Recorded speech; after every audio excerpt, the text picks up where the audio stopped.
baby suddenly stopped crying, and the little boy's heart dropped. Snow was falling harder every second, and the freezing wind sliced through the dark park. The boy shook his baby sister gently. "Please, don't stop crying, please," because his mother once told him something terrifying. When babies get too quiet, something is very wrong. And in that empty park, there was no one around to help. My name is Michael Carter, and I'm from the United States. Today, I want to share a story about a cold winter night that completely changed my life. 2 years ago, I was a 38-year-old CEO running a fast-growing tech company called Carter Dynamics. People thought I had everything: money, success, luxury. But the truth was, my life was painfully empty. After my divorce, my daughter Sophia moved to California with her mother. I only saw her during holidays and summer vacations. My penthouse apartment was beautiful, but silent. Work was the only thing left in my life.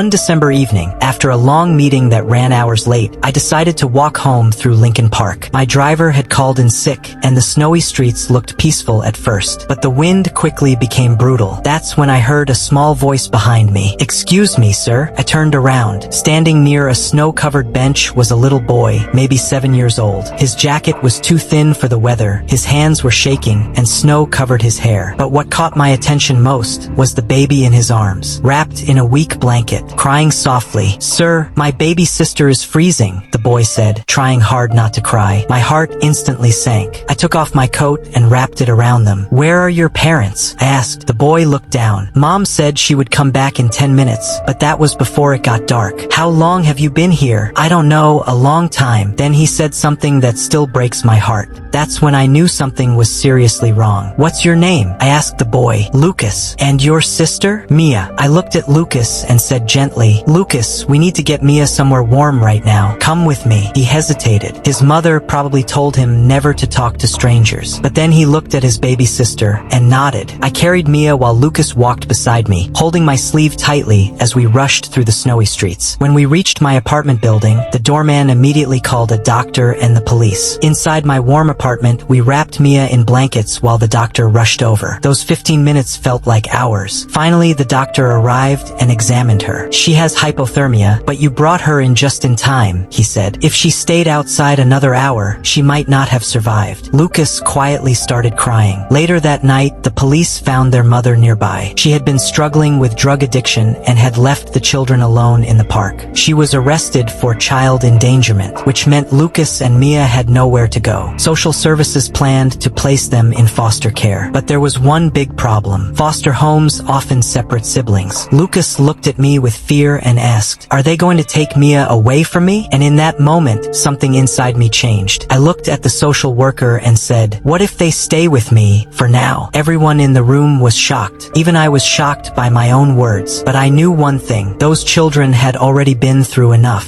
At first, it was supposed to be temporary. But days turned into weeks. Weeks turned into months. Lucas started school. Baby Mia slowly grew stronger. My apartment, once silent and empty, was now full of toys, laughter, and bedtime stories. For the first time in years, I felt like my life had meaning again. Even my daughter Sophia loved them when she visited. "Dad," she said one day while holding Mia, "can they stay forever?" About a year later, their mother made a heartbreaking decision. She realized she couldn't give her children the stable life they deserved, so she voluntarily allowed me to adopt them. And on a snowy afternoon in December, the judge finalized everything. Lucas and Mia officially became my children. Sometimes I think about that freezing night in the park. If I had chosen a different street, if I had ignored that small voice calling for help, 3 lives might have turned out very differently. But fate had other plans. What I thought was just another walk home turned out to be the moment that gave my life a real family. Sometimes the smallest act of kindness can change someone's entire life. Helping someone in need may not only save them, it may also bring purpose and happiness into your own life. If this story touched your heart, please remember to like this video and subscribe to the Moralist channel, because every story we share reminds us that kindness, courage, and compassion still exist in this world. And you never know, one small decision could change someone's life forever.